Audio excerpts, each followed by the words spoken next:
conforme al corazón de cada uno haga, y que tú le ayudes y le multipliques su provisión y lo que necesita, Señor, para vivir en esta tierra. Gracias, Dios, en el nombre de Jesús.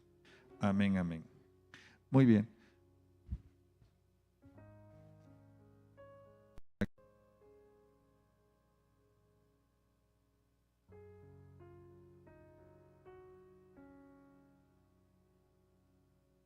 Bueno, ahora vamos a pedirle a los niños que por favor pasen a su salón.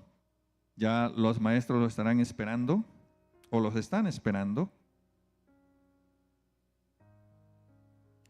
Y mientras esto pase, pronto vendrá ya la enseñanza que tendremos este día. Así que les pediré de favor, si me ayudan apagando o poniendo en vibrador sus celulares o en modo silencio, para no, que no nos desvíe el objetivo de hoy, que es escuchar su palabra.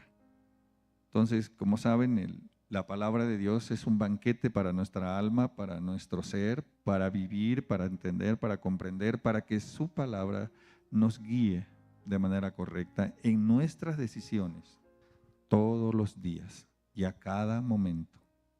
Así que le voy a pedir, por favor, a nuestro director y pastor Jairo Correa, que es el que se va a encargar de... Le demos un aplauso al Señor por su vida. Gracias.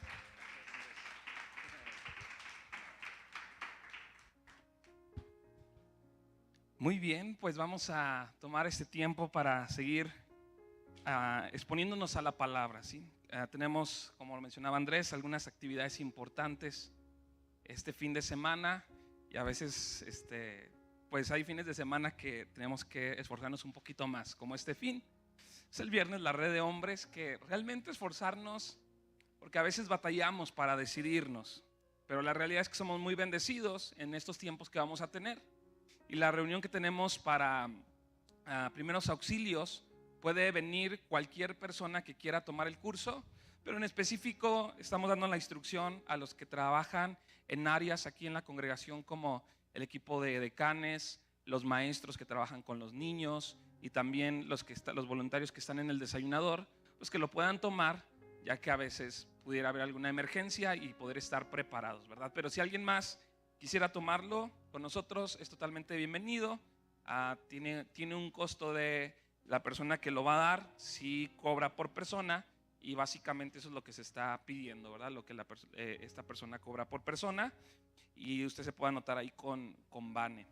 Y bueno, el domingo en la tarde tenemos también la fiesta de los tabernáculos, que la palabra nos enseña en Zacarías y en Apocalipsis que esa fiesta la vamos a celebrar también en el cielo. Imagínense, si es importante celebrarla ya, pues yo creo que también acá, que Dios la ha instituido en su palabra, en que podamos 3 veces al año poder celebrar de una manera muy específica y con un tiempo pues diferente cada una de estas fiestas, poder prepararnos. Así que le animamos a que el domingo en la tarde usted se prepare para poder estar juntos. Y yo sé que es algo voluntario, por eso no lo hacemos en la reunión general, pero sí es un tiempo muy especial en el cual también se trata de poder venir y honrar y poder celebrar, y que Dios hable a nuestra vida. Dios en cada uno de esos tiempos también tiene algo que darnos, ¿verdad? Muy bien, pues vamos a disponer nuestro corazón para meditar en la palabra. Así que antes de orar, antes de entrar en la palabra, vamos a hacer una oración, ¿sí? Ahí donde está. Padre, te damos gracias por la oportunidad que tenemos de poder estar juntos, Señor.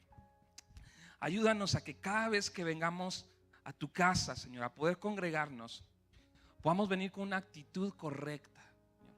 No solamente a ser oidores, y no me refiero solamente a hacer tu palabra, sino a involucrarnos, Señor, a poder amarnos unos con otros. Si no lo hacemos en este lugar, ¿dónde lo vamos a hacer, Señor? Y también no solamente concentrarnos en lo que puede suceder y lo que podemos hacer y vivir de acuerdo a tu voluntad dentro de este lugar, sino que aquí solamente sea una manifestación de lo que vivimos diariamente, Señor, donde podemos bendecir a otros, donde podemos tener comunión con otros, donde podemos tener comunión contigo, Señor.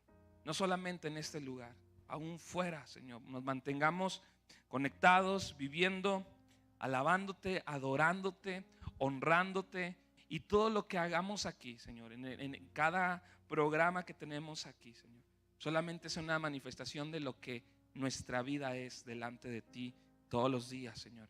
Y hoy queremos exponernos a tu palabra, Señor. Háblanos el día de hoy. Queremos que tú nos hables, que tú nos ayudes para lo que tú quieres hacer en nuestra vida el día de hoy, Señor. Así que te damos muchas gracias y nos ponemos en tus manos. En el nombre de Jesús, amén y amén. Muy bien. Yo creo que todos hemos escuchado, hemos entendido que la palabra nos transforma, ¿verdad? Dígale al que está a tu lado, la palabra te transforma. Bueno, ese es el propósito cuando nos acercamos a la palabra de Dios con un corazón o una actitud correcta.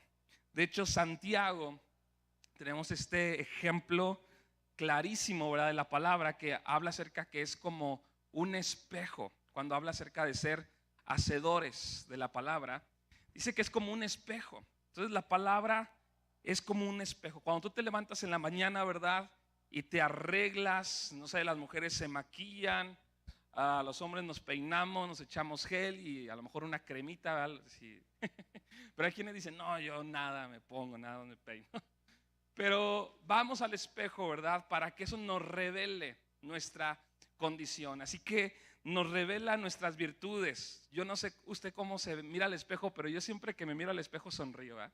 No sé por qué lo hago, pero es algo que me ha dicho mi esposa. Me ve que me estoy viendo al espejo y dice, ¿por qué sonríes?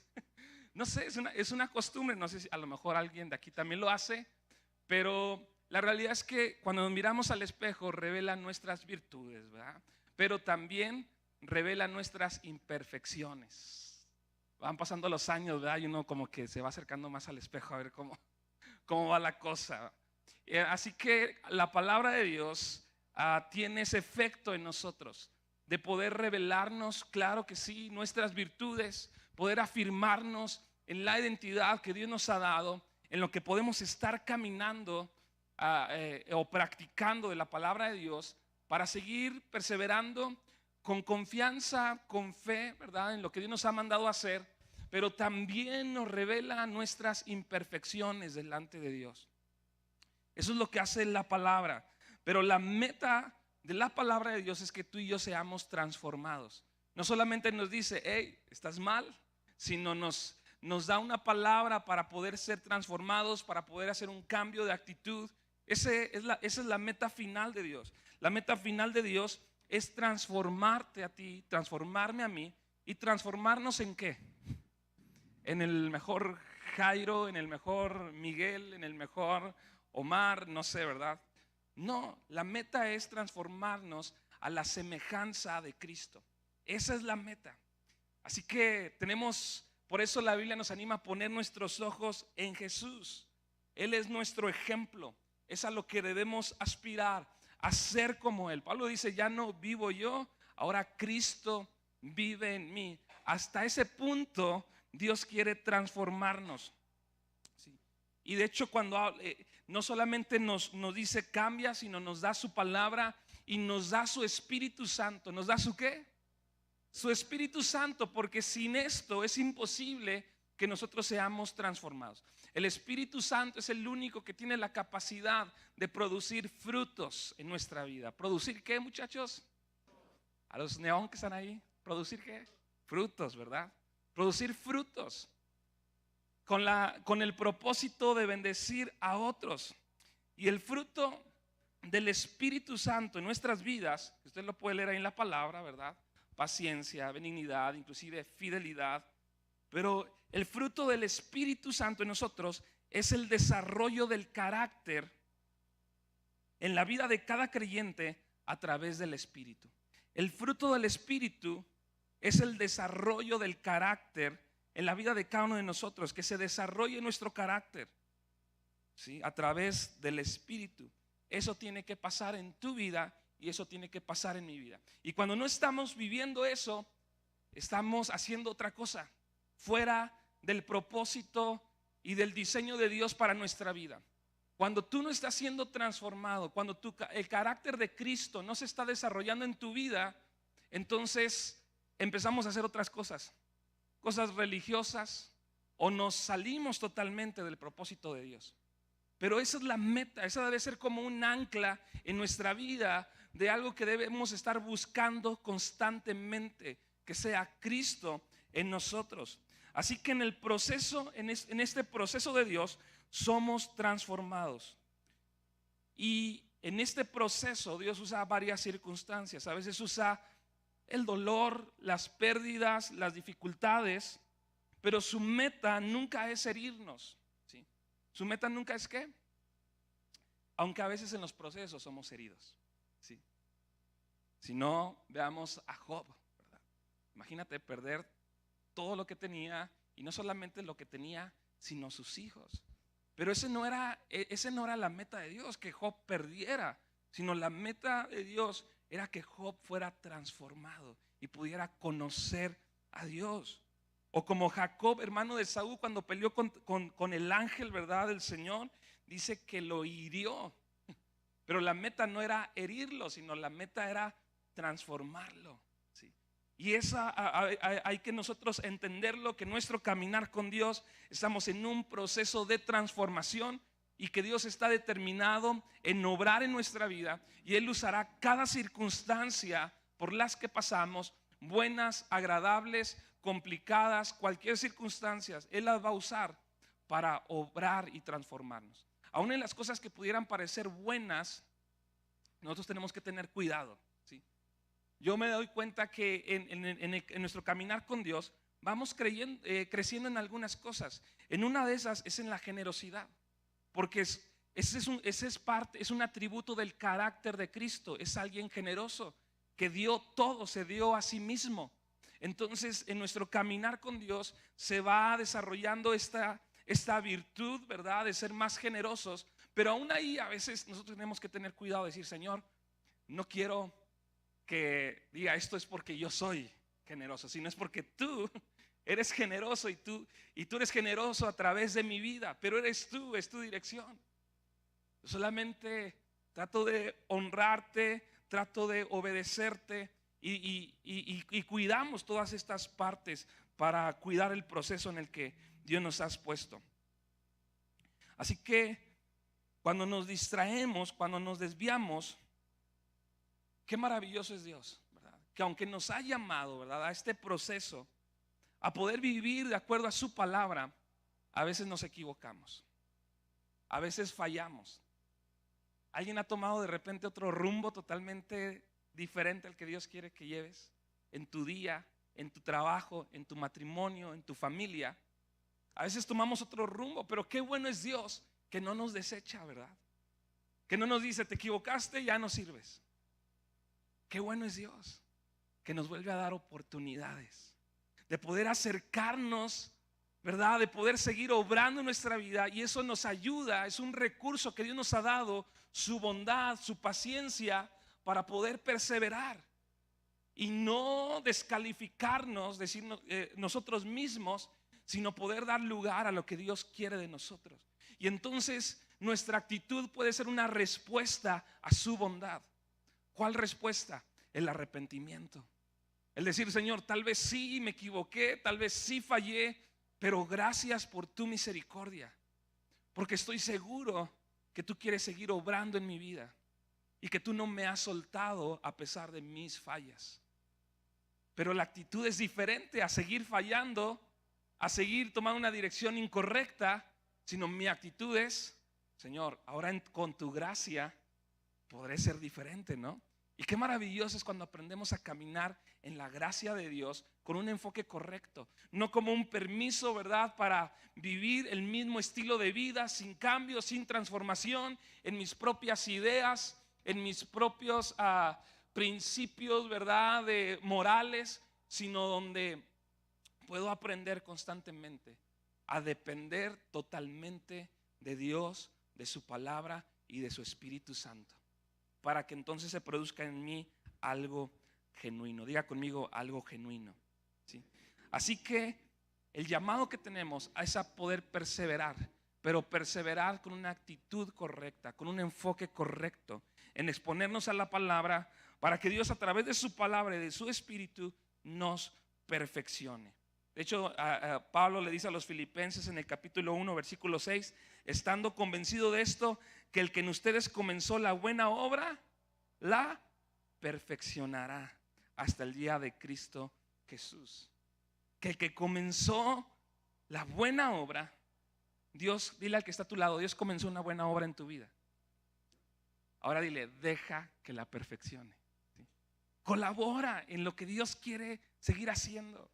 Eso demanda enfoque, seguir creyendo, no olvidarnos de las palabras de Dios que nos ha dado, sino poder, a veces a pesar de las circunstancias que a veces son contrarias, el seguir creyendo en lo que Dios nos ha hablado y no guiarnos por las circunstancias, sino poder vivir por fe, no por lo que vemos, inclusive no por lo que sentimos, sino que aún la palabra pueda dirigir aún nuestras emociones, rendirlas a Dios, para entonces abrazar su voluntad y poder recibir la provisión que Dios quiere dar y derramar sobre mi vida. Y entonces sí, que vivamos de una manera muy diferente a las que las circunstancias a veces nos quieren marcar. Vivir de acuerdo a su gracia, a su provisión, a su fidelidad y a su bondad sobre nuestra vida. Cuando vivimos experiencias fuertes, sí, a veces estas heridas que se producen en el proceso, la realidad es que deben de cambiar nuestro estilo de vida. Debe de tener una resolución de un cambio de enfoque, de mentalidad, pero no en nuestras propias emociones, sino en la dirección de Dios. Cada experiencia, cada dificultad o inclusive cada regada que a veces damos, debe de cambiar nuestro estilo de vida. ¿Debe de cambiar qué? Nuestro estilo de vida. Y lo quiero decir así. O sea, todas estas situaciones que a veces Dios permite o que Dios toma para hablar a nuestra vida, deben de cambiar nuestro estilo de vida. No solamente nuestra manera de pensar, que es evidente que si cambia nuestro estilo de vida es porque cambió nuestra manera de pensar, pero debe de resultar en eso. Tú cuando pasas por una situación debes de tener ese enfoque. Algo a partir de este momento tiene que cambiar en mi dinámica de cada día, ¿sí? Porque ese es el propósito de Dios. Si no hay cambios en tu dinámica de vida, entonces ¿dónde está el propósito de Dios? ¿Dónde está el poder de Dios? ¿Dónde está el propósito y la voluntad de Dios en nuestra vida? Aún las pérdidas. Hace ya un poquito más de un año mi papá partió y nosotros supimos como familia, identificamos como iglesia también que fue la voluntad de Dios y el propósito de Dios. Pero a partir de eso yo estaba convencido que algo iba a tener que cambiar en nuestra dinámica de vida, como familia, como hijo y aún como iglesia. Algo tenía que cambiar, tenía que venir algo diferente, porque Dios para eso usa esos sucesos en nuestra vida. Así que quiero leerte parte de una porción, de una historia en la Biblia, en Primera de Reyes. Primera de Reyes, quiero leer un poquito el contexto. Desde el versículo 1 habla acerca del rey David. ¿Y quién era el rey David? Pues lo voy a decir así, no me malinterprete, pero era el rey de reyes. No me refiero en el sentido que fue el mejor rey que tuvo el pueblo de Israel, ¿sí? Pero era el rey porque fue el rey que mayor conquistas tuvo, que mayor territorio conquistó, ¿sí? Y no solamente eso, Dios se expresa acerca de David como un hombre que tenía un corazón conforme al de Dios, ¿sí? Entonces el ejemplo que tenemos de David es un ejemplo maravilloso. Tenemos tantos salmos escritos por David, y cuando pensamos en el rey David, tal vez podemos pensar en este hombre, ¿verdad? Un hombre que conquistó, un hombre que mató a un gigante, ¿verdad? Un hombre que se sometió, que honró la autoridad, un hombre que a pesar de tantas regadas que tuvo, siempre, lo que hablaba hace un momento, tuvo un enfoque de la gracia de Dios y de pedir misericordia y esperar la misericordia y la bondad de Dios sobre su vida. Y eso provocó que a pesar de sus equivocaciones, terminara hasta el final honrando y glorificando a Dios. Pero cuando leemos aquí en este capítulo 1 de Primera de Reyes, no es ese rey del que estamos hablando. Porque este rey está en el final de sus días, ¿sí? En sus últimas, año, probablemente su última temporada, y vemos a un rey desgastado. No voltee con el que está a su lado, ¿verdad? Porque ahorita es bien común decir, a mí me duele aquí, parece competencia. No, a mí me duele acá, ¿verdad? O ay, a mí también me duele ahí exactamente donde te duele a ti, ¿no? No sé si le ha pasado.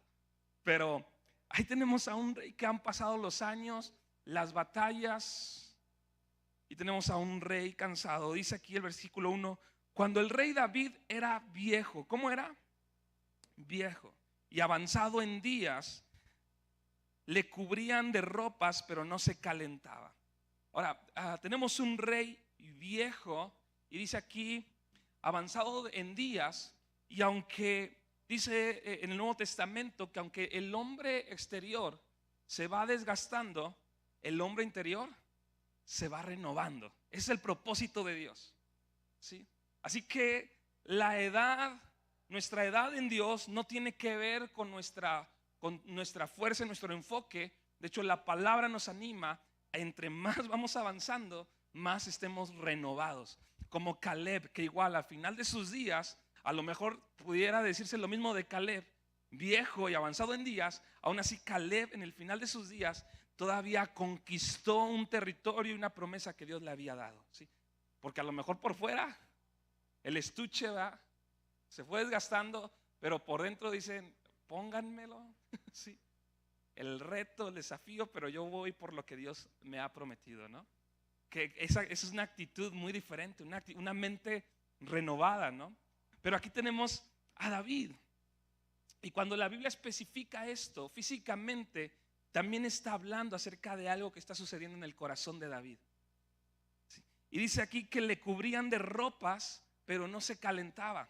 Entonces, lo que hicieron ahí en el versículo 2 dice que le consiguieron una mujer hermosa, una joven hermosa, la más hermosa de todo Israel, y hallaron a esta mujer, una sunamita, y la trajeron al rey.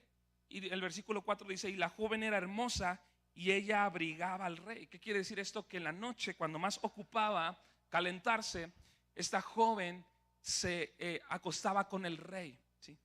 Dormían juntos. De hecho, es lo mejor que puede hacer uno cuando está haciendo mucho frío, ¿verdad? Que al contacto con alguien más, el poder calentarse. Pero especifica la Biblia, dice que esta joven era hermosa y ella abrigaba al rey y le servía, pero el rey nunca la conoció. Quiere decir que aunque hacía esto, yo creo que ya por fin David entendió, ¿verdad? Qué onda, ¿verdad? Cómo se tenía que portar. Pero dice que nunca la conoció, haciendo referencia a que nunca tuvo relaciones con ella, ¿sí? Pero esta joven le servía. Y luego en el versículo 5 da un cambio, un giro la historia. Dice, entonces Adonías, hijo de Eguid, se rebeló diciendo, yo reinaré, y se hizo de carros y de gente de a caballo y de 50 hombres que corriesen delante de él. Y su padre nunca le había entristecido en todos sus días con decirle, ¿por qué haces así? Además, este era de muy hermoso parecer y había nacido después de Absalón.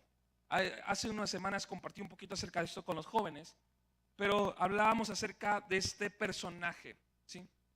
Y dice que este joven se llama Adonías, y habla acerca de que él empezó a decir y a proclamarse, yo voy a ser el próximo rey. Está David en sus últimos días, su última temporada, pero se levanta un joven que dice, yo voy a tomar el reinado. Toma parte del ejército, toma algunos amigos y como que los alborota para que pasen la voz que él es el próximo rey. Pero especifica la palabra que el padre de este joven nunca lo había entristecido con decirle, ¿por qué haces de tal manera? Como diciendo, nunca lo corrigieron, ¿verdad? Nunca le dieron varita, ¿verdad? a este joven. Como que nunca le llamaron la atención. Por eso yo creo que la actitud, y especifica la Biblia que además era de muy hermoso parecer y había nacido después de Absalón. ¿Quién era Absalón? Absalón fue uno de los hijos de David. Y aunque en este punto de la historia ya había muerto Absalón, su historia era muy importante porque Absalón se rebeló contra su padre de la misma manera que estaba por hacerlo Adonías. Y la historia de Absalón fue muy difícil para David porque David tuvo que salir del reinado inclusive. Casi todo el reino, su hijo lo puso en contra de él. Así que David tiene que salir y bueno, a través de uno de los siervos de David matan a Absalón. Y la Biblia especifica aquí que este joven nace después de Absalón, como diciendo, ni siquiera se acuerda de lo que pasó con Absalón, ¿no? O sea, no conoce la historia de Absalón, como diciéndole, no sabe lo que está a punto de pasar si no se detiene. Entonces está pasando todo esto mientras David está viejo.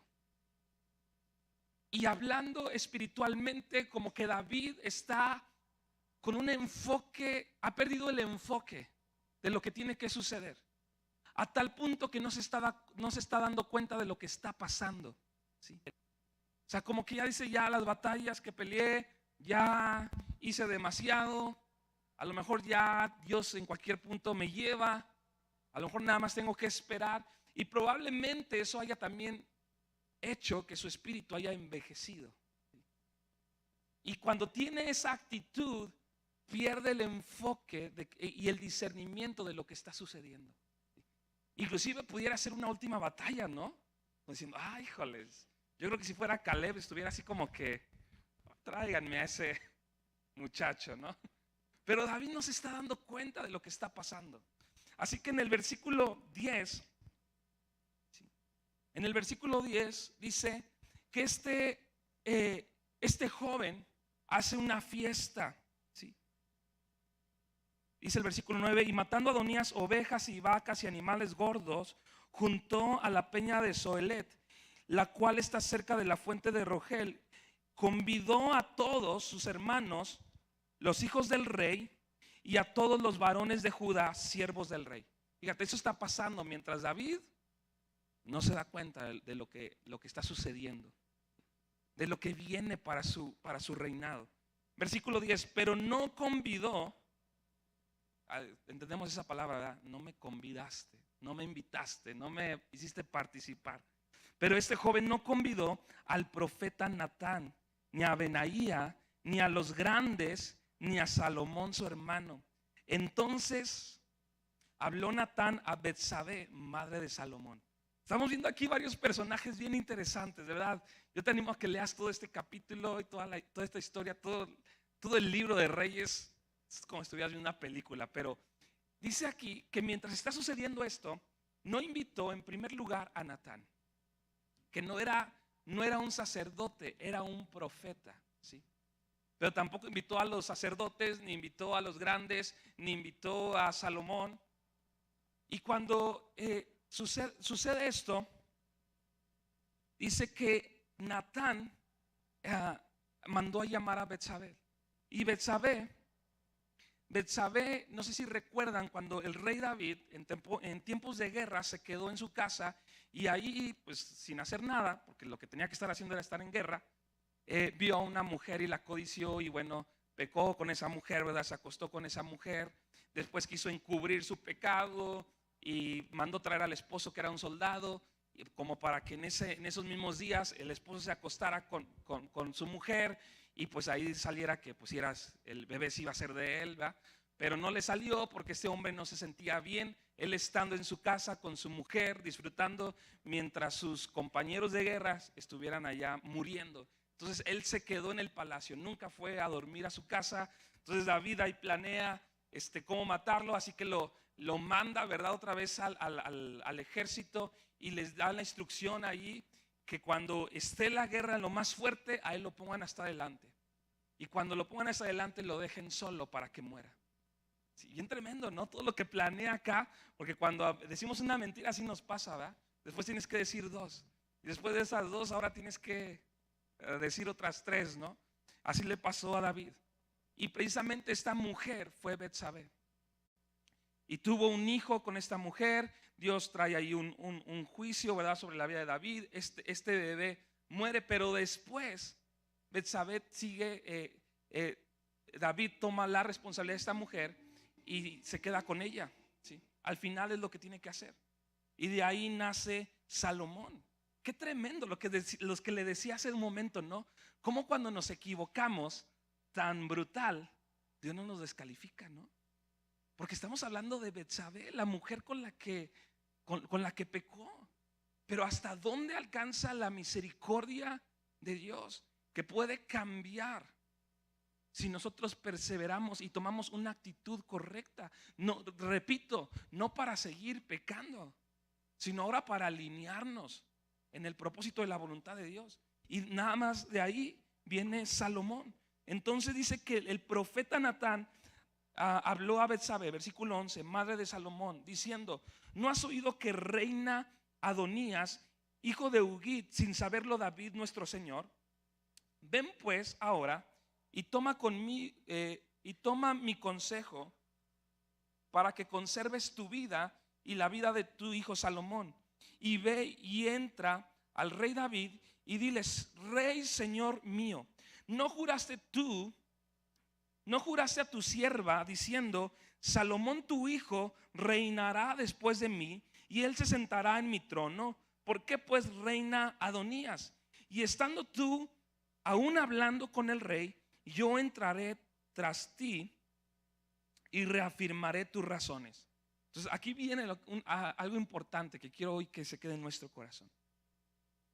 Tenemos aquí a David desenfocado, sin propósito, pensando que tal vez ya no hay que hacer nada. En ese tiempo, por esa actitud, no se da cuenta de lo que está pasando y se levanta un joven a querer tomar el reinado.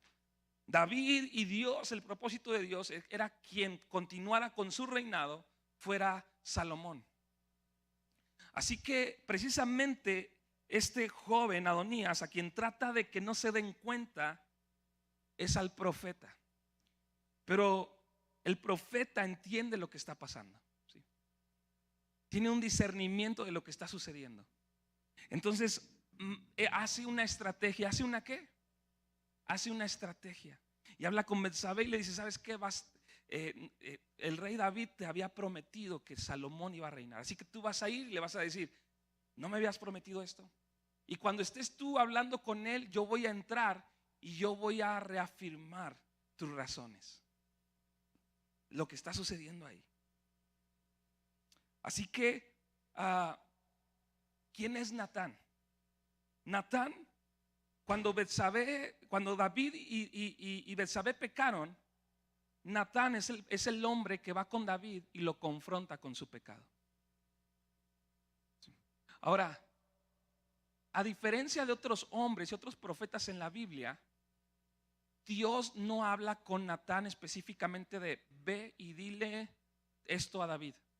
No, sino que este profeta tiene un discernimiento, ¿sí? Él se da cuenta, sin que Dios le diga: esto está mal.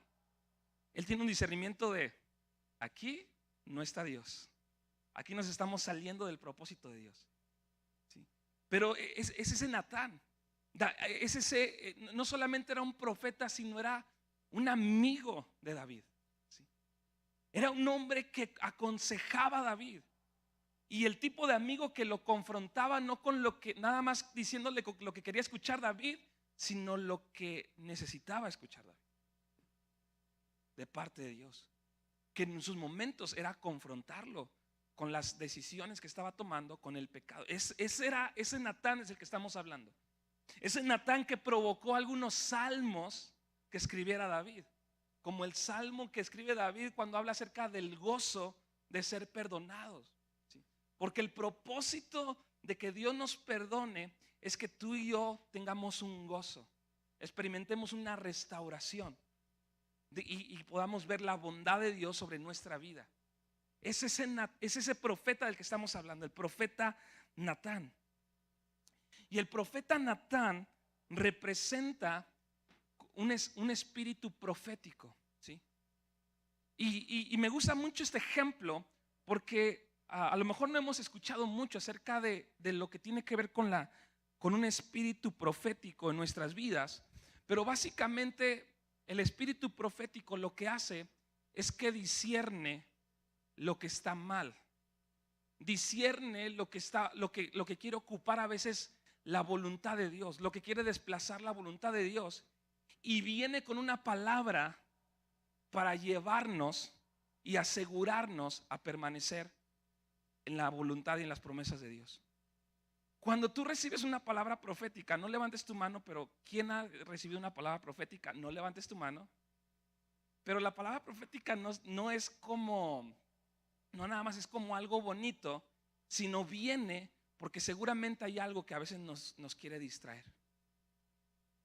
Otra propuesta, otro anhelo, alguna dificultad, algo que se está levantando, un Adonías que quiere reinar, ¿sí?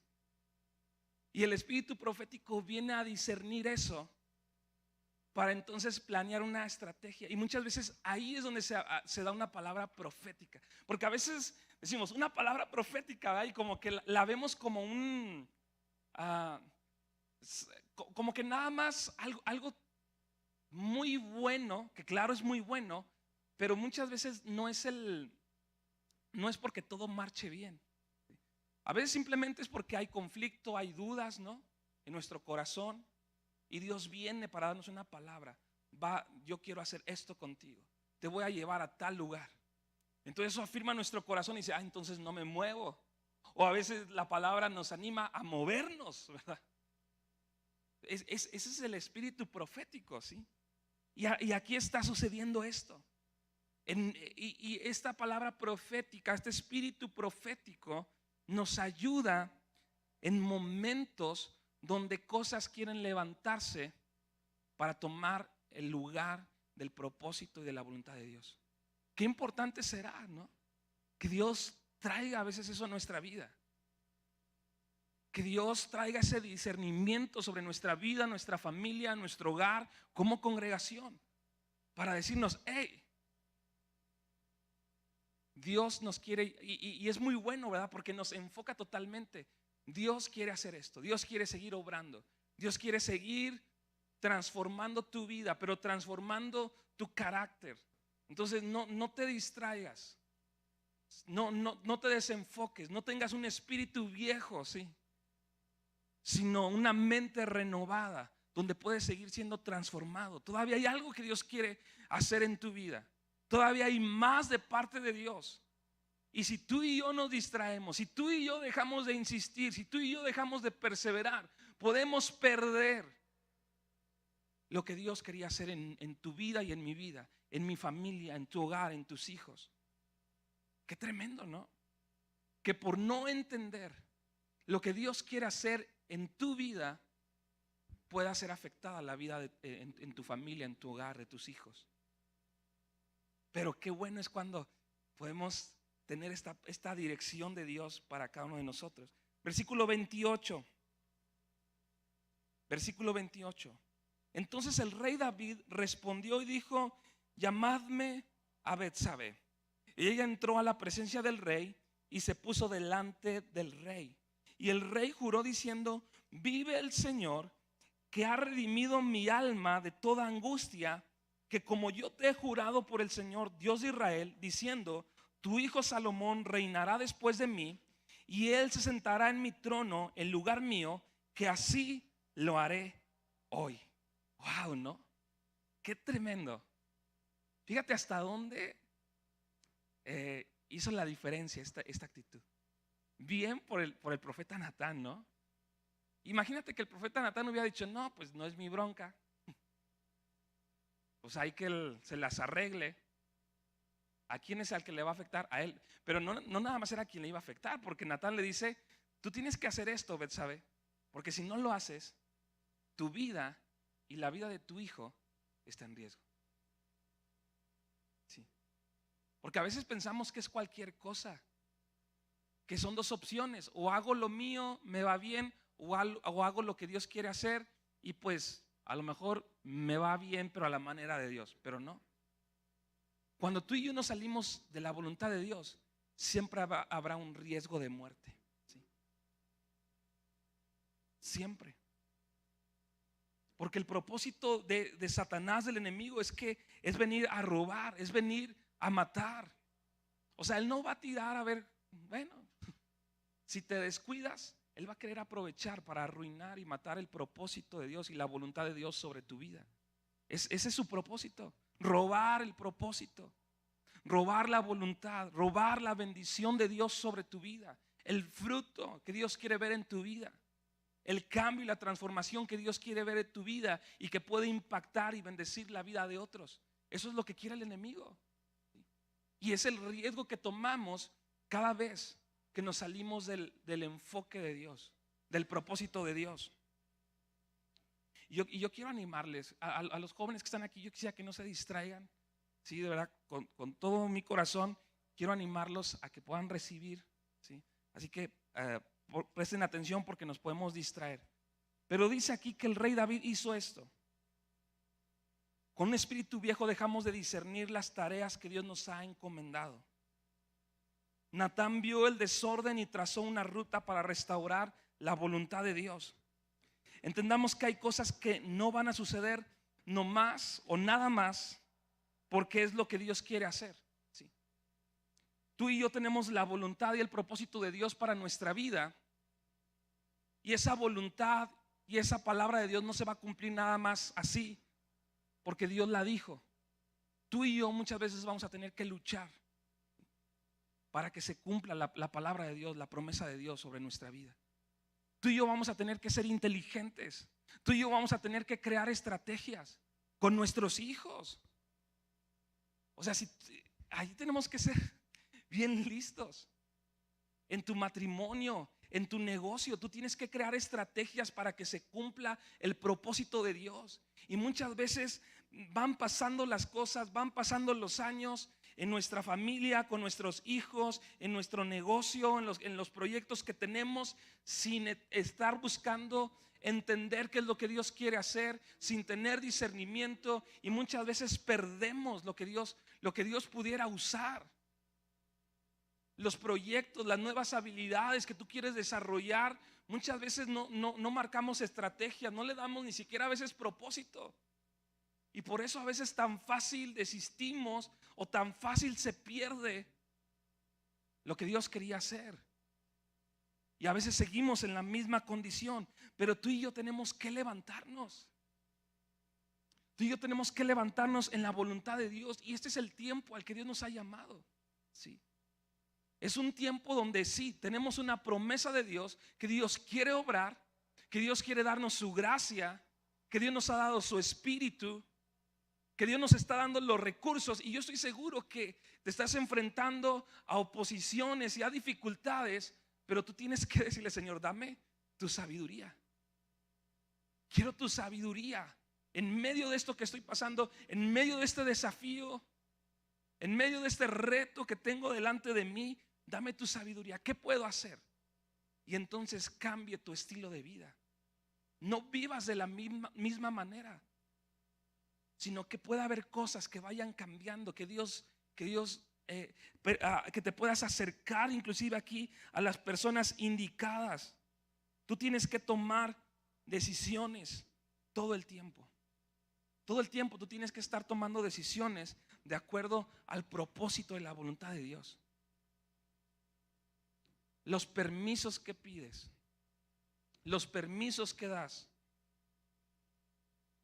los compromisos que tienes que hacer con otras personas, contigo mismo, todo eso tú tienes que pedirle a Dios sabiduría, discernimiento. ¿Cuántas veces has pedido por discernimiento? A veces nada más pedimos: Señor, que se haga lo que tú quieras hacer. Sí, que se haga lo que tú quieras hacer, pero dame discernimiento para yo ser el medio. Porque Dios va a usar nuestras decisiones para llevarnos a su voluntad. Sí, el Señor es nuestro pastor y Él nos va a pastorear, Él nos va a llevar, Él nos va a guiar a pastos buenos, a lugares de descanso, de bendición, de provisión. pero Él va a usar nuestras decisiones. Y para eso tú y yo necesitamos su sabiduría y necesitamos discernimiento. Porque a veces tenemos delante de nosotros algo que se está levantando en contra de la voluntad de Dios. Y sabes que esto es muy real para todos, jóvenes, hombres, matrimonios, mujeres. En todos los aspectos hay cosas que se levantan, que quieren reinar en lugar de la voluntad de Dios. Hoy mismo hay una lucha en tu vida, en tu familia, de algo que quiere reinar. Algo evidente, algo claro, un futuro, una decisión evidente que no es la voluntad de Dios. Pero también tenemos la voluntad de Dios, sí. También tenemos la dirección de Dios. Y muchas veces vamos a tener que ser valientes, radicales para decir, ay, jole, pues vamos a hacer lo que tú dices, Dios.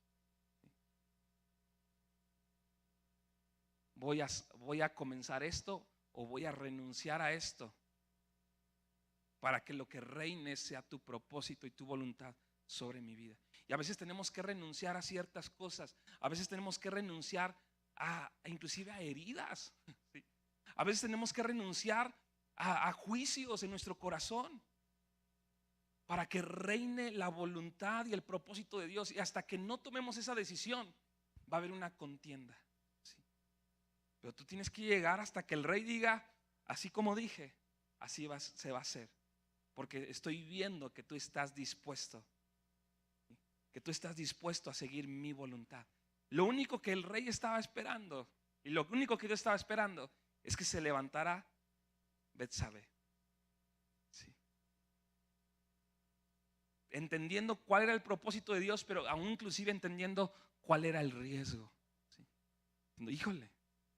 Entonces, si no hago la voluntad de Dios, no es como que Dios me ponga contra la pared para que elija su voluntad. No, pero sí es una consecuencia de a veces dejar que otras cosas se levanten y gobiernen y reinen en nuestra vida. ¿Sí? Claro que habrá una consecuencia si tú dejas que algo más que no sea la voluntad de Dios reine en tu vida. ¿Y cuántas cosas se quieren levantar? El dolor, la enfermedad, la escasez. ¿Cuántas cosas se quieren levantar? La ansiedad, el dinero, la avaricia. ¿Cuántas cosas se quieren levantar que quieren gobernar nuestra vida en vez de la voluntad de Dios? Y muchas veces nosotros vamos directo ahí. La aprobación de otros a veces es lo que gobierna nuestra vida. ¿Qué es lo que se está levantando? Yo quisiera animarte a que hoy puedas dejar que el Espíritu Santo traiga discernimiento sobre tu vida. ¿Qué es lo que se está levantando? En contra de la voluntad y del propósito de Dios sobre tu vida y sobre tu familia.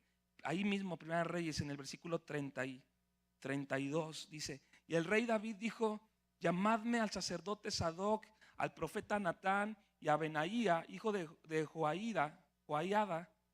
Y ellos entraron en la presencia del rey, y el rey les dijo: tomad con vosotros los siervos de vuestro señor y montad a Salomón, mi hijo, en mi mula y llevarlo a Gijón.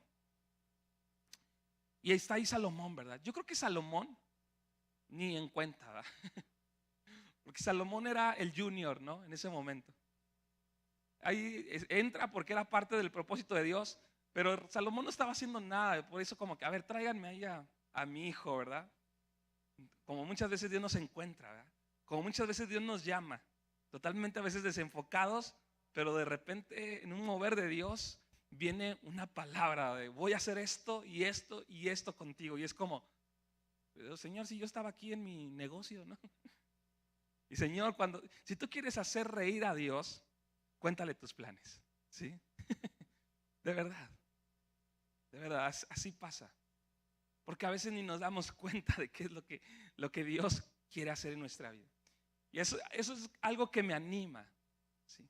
Y con los jóvenes, porque a veces yo ahorita veo un grupo de jóvenes que está más enfocado, ¿verdad? Pero tal vez algunos años, pues algunos con sus planes, ¿verdad? Yo digo, yo puedo confiar en lo que Dios va a hacer, ¿verdad? En la vida de los jóvenes, ¿sí? Y es lo que tenemos, la actitud que tenemos que tener con nuestros hijos, ¿sí? De que a veces uno ve a los jovencitos, adolescentes o niños, y tú los ves en su mundo, ¿verdad? Y uno nunca sabe que a quién Dios quiere usar y a quién Dios va a levantar, ¿no? Y de repente, a veces también nosotros estamos así, ay, ¿cómo que Dios? Pero si tú eras el que no ibas a la iglesia. Pero así es Dios. Y dice aquí que David mandó llamar al sacerdote, ahora sí, al profeta, y trajeron a Salomón. Versículo 38. Y descendieron el sacerdote, el profeta y Benaía, y los creteos y los pleteos, y decía mi mamá, y todos los que terminan en feos, ¿verdad? Pero bueno, ahí va todos, ¿verdad? El rey David, Salomón en la mula, y lo llevaron a Gijón. Y tomando el sacerdote Sadoc el cuerno del aceite del tabernáculo, ungió a Salomón. Y tocaron trompeta, y dijo todo el pueblo: viva el rey Salomón. Fíjate, o sea, ya estaba acá toda la estrategia del diablo, ¿verdad? Diciendo, esto es lo que va a suceder. Tú no vas a reinar, tú vas a fracasar. Lo que va a reinar en tu vida es esta adicción. Lo que va a reinar en tu vida es el divorcio. Lo que va a reinar en tu vida es la escasez. Pero cuando vino el espíritu profético, ¿verdad?, a traer dirección, cambió todo esto a tal punto que todo el pueblo, dice que empezaron a tocar trompeta, y dijo todo el pueblo: viva el rey Salomón, ¿sí? O sea, todo el pueblo reconoció la voluntad de Dios. Como que dijeron, esto es la voluntad de Dios. Hay un gozo, aunque el otro ahí estaba armando su fiesta. Dios dijo, pues no se va a comparar con lo que yo voy a traer, ¿sí?, a mi pueblo. Algo evidente, donde se van a gozar. Viva el rey Salomón. Después subió todo el pueblo en pos de él, y cantaba la gente con flautas, y hacían grandes alegrías, que parecía que la tierra se hundía con el clamor de ellos. Wow, ¿no? ¿Qué fue lo que sucedió?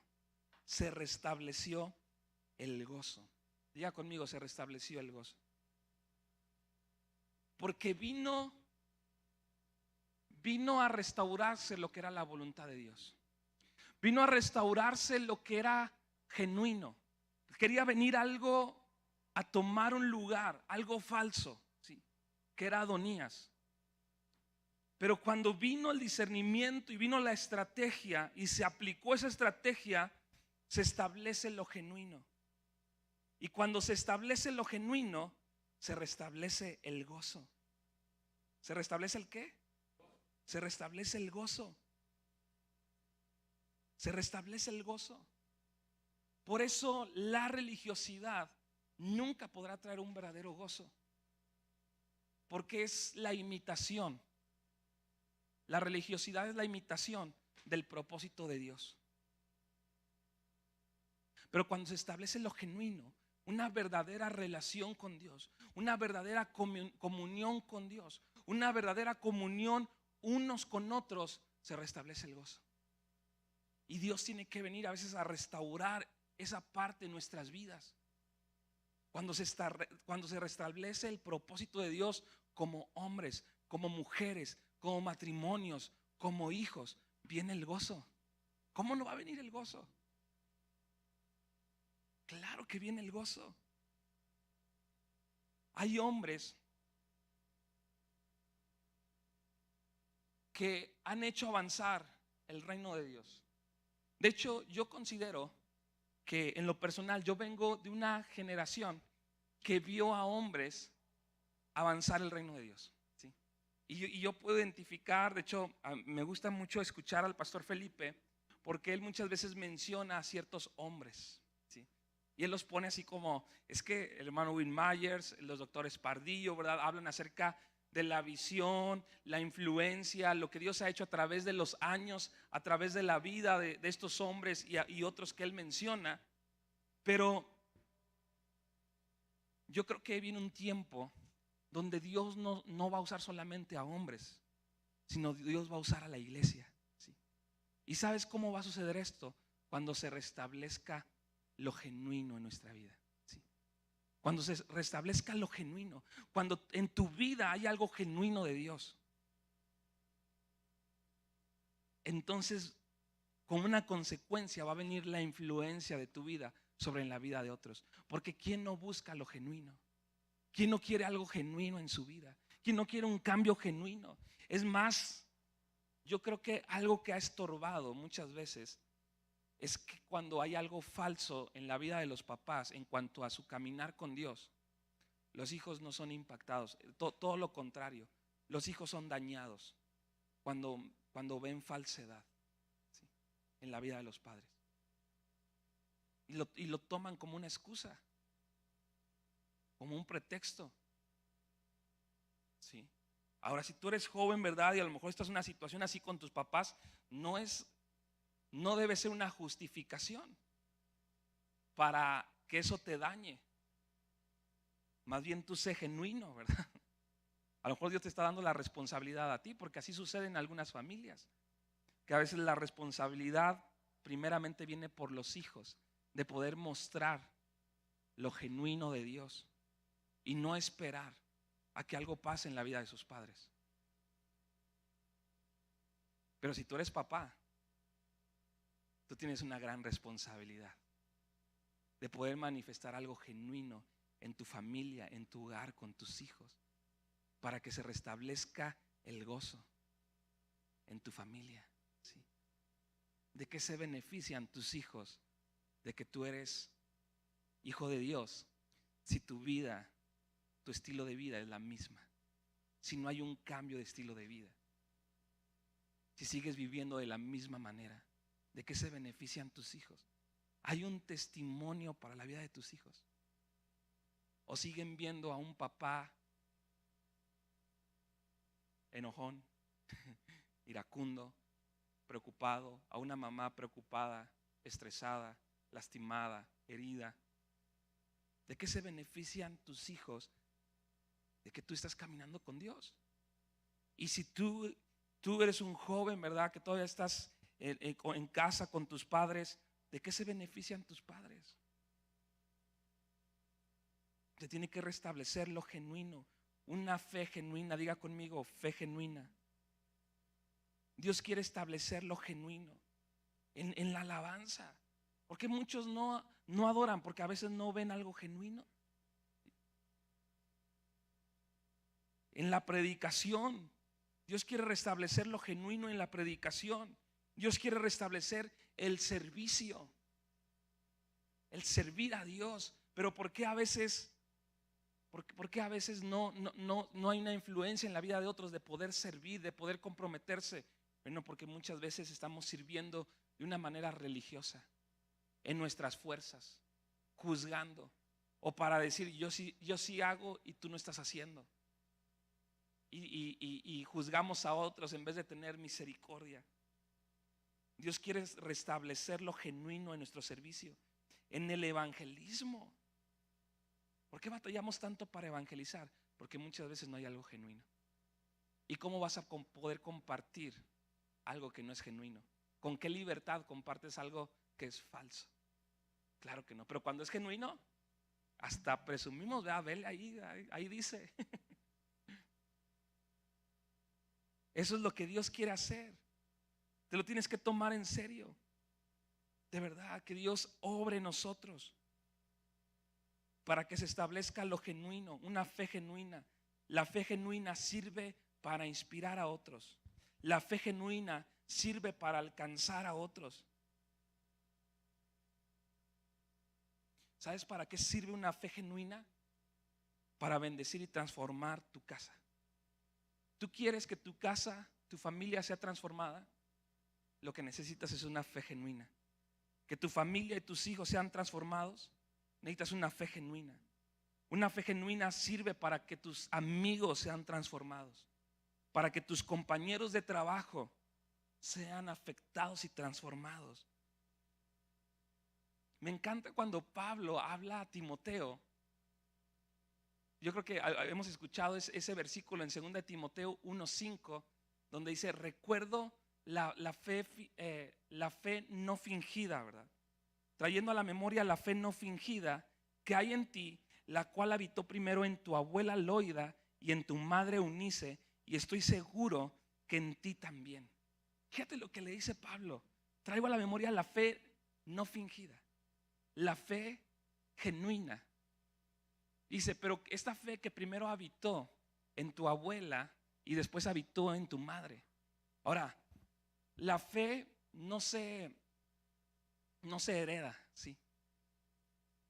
En ese sentido la fe no, y aunque Pablo aquí en otra traducción dice la misma fe que habitó en tu abuela, ¿verdad? Y en tu madre Eunice, habita en ti, no se está refiriendo a que esa fe fue como heredada nada más porque él era hijo o nieto de ellas, ¿sí?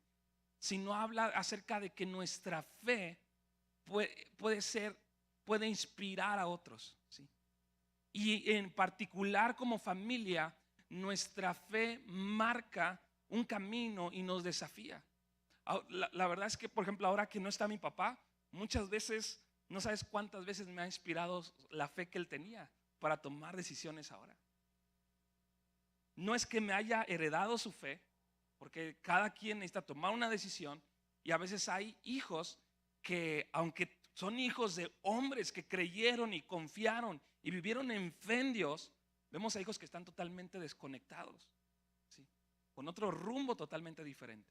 Entonces es evidente que la fe no se hereda, pero sí sirve para influenciar, para marcar, dejar un legado en ese sentido, ¿sí? Porque recordemos que el legado y la herencia son muy diferentes, ¿verdad? La herencia es tuya, se traspasa, te pertenece, pero el legado es algo que tú decides tomar, ¿sí? Es algo que alguien deja, pero que tú decides tomar. Y cuando vemos la vida de esos hombres que han impulsado el reino de Dios, que nos han dejado un legado, con la responsabilidad de nosotros poder abrazar ese legado. Por eso a veces la vida de ciertos hombres se vuelven tan importantes para muchos, ¿no? Porque nos dejan una fe genuina, un ejemplo de fe, ¿sí?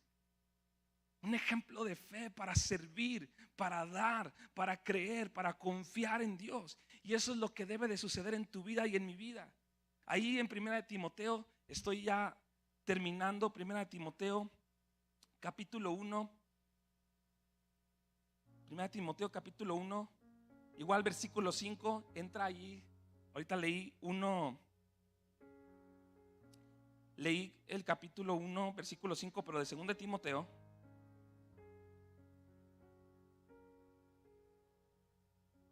Puedes ponerte de pie.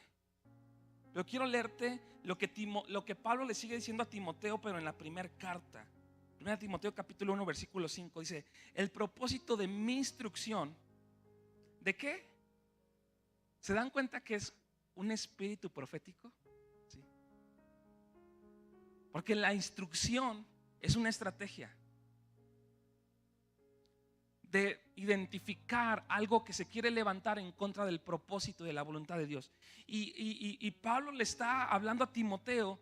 De hecho ahí el capítulo, el primer versículo dice, habla a Timoteo, mi verdadero hijo en la fe, ¿sí? Verdadero hijo en la fe.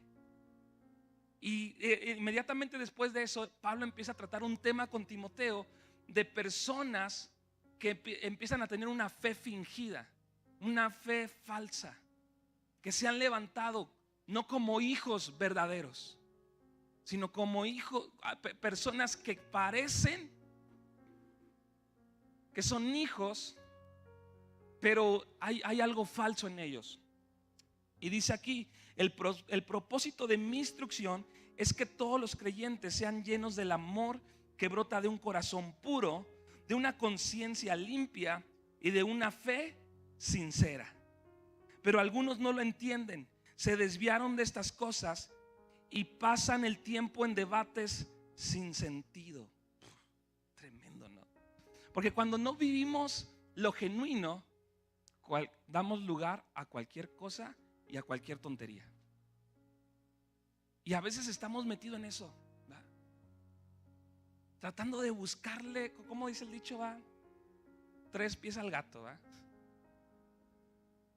Ay, yo en internet cuántas cosas hay, ¿va? Personas que preguntan o quieren decir lo que significa ahí en Génesis, en Apocalipsis, un montón de debates, ¿no? Y que yo digo, ¿qué te importa eso? Lo que te debe importar es lo que Dios tiene para tu vida, ¿sí? Y aplicarte en eso. Pero a veces nos encanta, ¿verdad?, escuchar todas estas palabras. Y a veces nos metemos en esto. Y es ahí, lo voy a decir de esta manera, cuando caemos gordos, ¿no? Porque la gente se da cuenta. Los demás se dan cuenta cuando estamos hablando algo que dices, no me estás dejando nada, ¿sí? ¿A mí de qué me sirve eso que tú estás hablando? ¿Sí? Pero a veces como que nos atrapan, ¿no? Así como que no estamos haciendo nada, no estamos entendiendo nada, pero ahí estamos, ¿verdad? Como que qué interesante, ¿verdad? Y dice Pablo aquí, el propósito, mi instrucción es que todos los creyentes sean llenos del amor que brota de un corazón puro. Qué sencillo, Pablo, ¿no? Mi instrucción tiene este propósito. La estrategia que te voy a dar, Timoteo, es esta. Es para que todos sean llenos del amor que brota de un corazón puro, de una conciencia limpia y de una fe sincera, de una fe genuina. Pero algunos no lo entendieron. Se desviaron de estas cosas y pasan el tiempo en debates sin sentido. Diga conmigo, se desviaron. Porque sabes que alguien puede estar hoy aquí y puede estar desviado. Pero vuelvo a lo mismo, la palabra es como un espejo que nos quiere revelar nuestras imperfecciones, pero para transformarnos. Pero también puede haber aquí alguien que va bien, pero que en algún momento se pueda desviar. Sí. Pero la palabra sigue siendo la misma, ¿sí? Para enfocarnos en lo que Dios puede hacer en nuestra vida. Y el centro de este mensaje es que pueda venir el Espíritu Santo como un espíritu profético, ¿sí?, para identificar lo que quiere tomar el lugar de la voluntad de Dios. ¿Qué Adonías se está levantando en tu vida? ¿Sí? ¿Qué Adonías se está levantando como iglesia? ¿Qué cosas quiere reinar en este lugar que no es la voluntad de Dios? ¿Qué cosas quieren reinar en tu matrimonio que no es la voluntad de Dios y que tú te tienes que parar firme? Y sabes que tú mismo tienes que ser un Natán en tu propia familia. Porque a lo mejor tú quieres ser un Natán para alguien más, ¿verdad? Decir, yo veo esto y digo esto de parte de Dios. No, nuestra primera responsabilidad es de nosotros. Jesús dijo, a veces tú quieres quitar la paja de tu ojo, ¿verdad? Del ojo de tu vecino, pero no quitas la viga que hay en tu ojo. Otra traducción dice, tú quieres quitar una basurita en la vida de otra persona, pero tú no quitas el tronco. Así dice esa traducción, me gustó. Sí. Porque a veces donde tenemos que comenzar nosotros a ser natanes es en nuestra propia vida. Dios nos ha dado su Espíritu Santo para que pueda venir ese espíritu sobre nuestra vida, un espíritu de Dios, un espíritu profético. Y aún si tuviera que ver con tu familia, tú marques una estrategia. ¿Saben qué? De ahora en adelante vamos a hacer esto y esto, ¿sí? Vamos a dejar de hacer esto. Vamos a dejar de decir esto. Vamos a dejar de hablar de esta persona. Si tú quieres que Dios traiga su propósito y reine su voluntad, que venga su Espíritu Santo sobre tu vida y sobre mi vida. ¿Por qué no levantas tus manos y oramos? Padre, te damos gracias. Gracias, Señor, porque lo que tú tienes para nosotros es real, Señor. Tu palabra, tus planes, tu voluntad es real para nuestra vida, Señor. Tus promesas Tú nos las has dejado, Señor, para todo aquel que pueda creer, Señor. Nadie está excluido, Señor. Cada persona que hoy pueda decidir en su corazón caminar, Señor, dentro de tu voluntad, puede confiar que tú obrarás, que tú derramarás toda clase de provisión, Señor, y de bendición sobre su vida, sobre su familia, sobre su hogar. Pero para poder vivir de una manera diferente, no para que vivamos de la misma manera. No, Señor, tú estás dispuesto a derramarte de una manera abundante si estamos dispuestos a vivir de una manera diferente. No en nuestras fuerzas, no en nuestra capacidad, aún de una manera mejor, Señor. Nuestros gustos, nuestros afectos, podemos entregarlos a ti, Padre, cuando estos no van de acuerdo a tu voluntad. Porque a veces, Señor, cosas que parecen que son parte de nosotros, pero que sabemos que no es tu propósito, podemos rendirnos, podemos entregarlo, podemos ponerlo delante de ti, Señor. Y seas tú, Señor, el que lo tomes y nos limpies. Seas tú, Señor, el que lo apartes de nosotros. Pero tenemos que rendirlo, tenemos que estar dispuestos a soltar, Señor, toda nuestra vida para que tú tomes el control, pero poder hacerlo de una manera voluntaria, Señor. Hoy oramos que venga tu Espíritu Santo, Señor, que venga discernimiento sobre cada hombre, Señor. Hoy hablo, Señor, a los hombres de esta casa. Hombres que se levanten entendiendo tu propósito. Y que tal vez, Señor, venga un proceso de empezar y comenzar a seguir tu voluntad, Señor. La posición, el lugar, la autoridad, la influencia que tú nos has dado, la función que tú le has dado a cada hombre, Señor. Venga tu Espíritu Santo y obra y toque la mente, el corazón de cada hombre que hoy está aquí. Aún de los jóvenes, Señor, los jóvenes hombres. Oro, Señor, que se empiece a desarrollar el carácter de Cristo en sus vidas. A pesar, Señor, de sus cortas edades, sean jóvenes, Señor, que puedan exponerse a tu palabra, a tu presencia para ser transformados, Señor. Ayúdanos, Espíritu Santo. A las mujeres, Señor, de esta casa, venga tu espíritu de discernimiento sobre sus vidas, para identificar lo que quiere reinar en sus corazones, lo que quiere reinar en sus emociones, lo que quiere reinar en su salud, en sus cuerpos, Señor.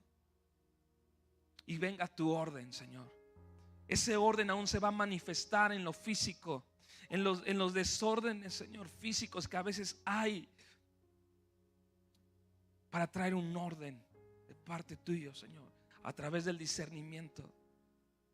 No solamente en cuidarse externamente, sino en donde está el verdadero problema a veces, Señor. Y va a venir sanidad a sus cuerpos, va a venir sanidad a sus almas,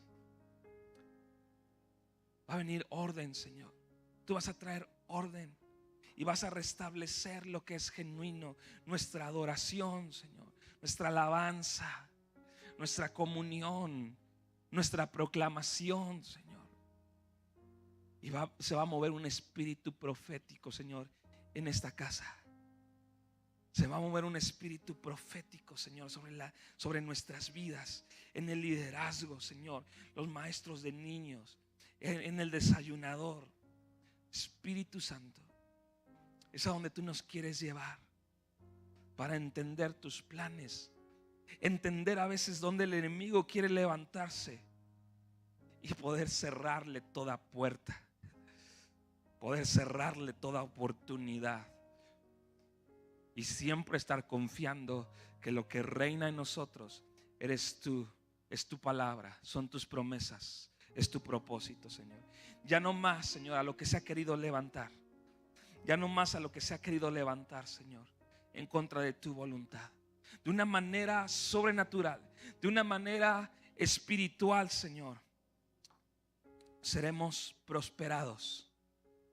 No nada más, Señor, para que nos vaya bien, sino porque estamos en tu voluntad y en tu propósito, funcionando para lo que tú quieres hacer. No para lo que yo quiero hacer, no para lo que yo quiero lograr, sino porque estoy funcionando para tus propósitos, Señor, en mi vida.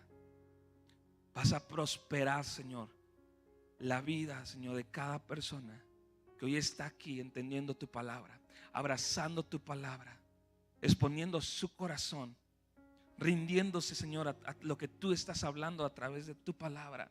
Ven, Espíritu Santo, y sella esta palabra. Que no sea mis palabras, Señor, que sea tu palabra. Que hoy pueda ser abierto nuestro oído para entender lo que tú nos hablaste y tomarlo de quien viene, porque el que da la palabra es el que tiene el poder para cumplirla.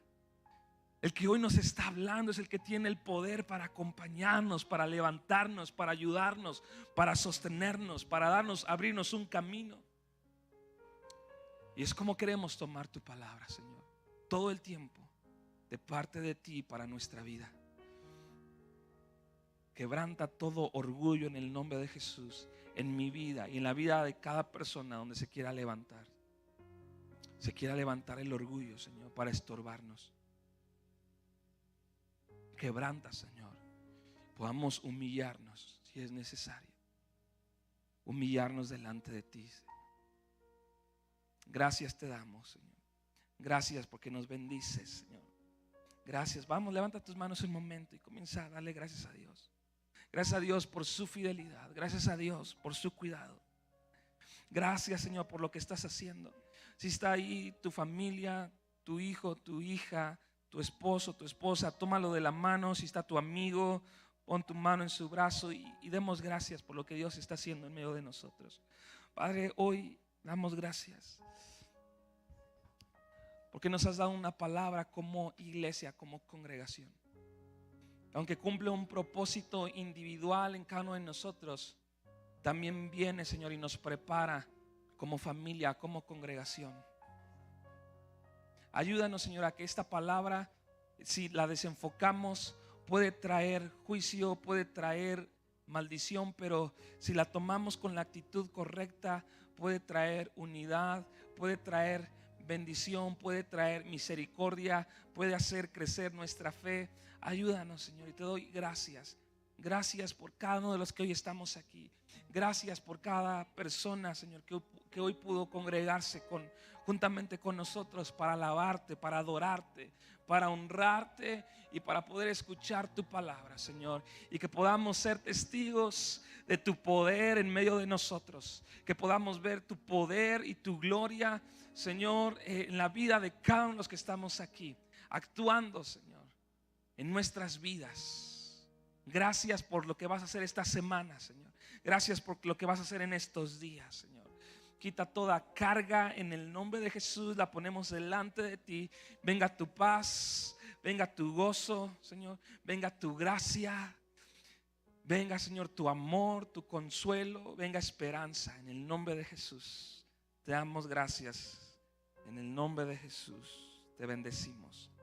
Amén y amén. Pues dale un aplauso a Dios.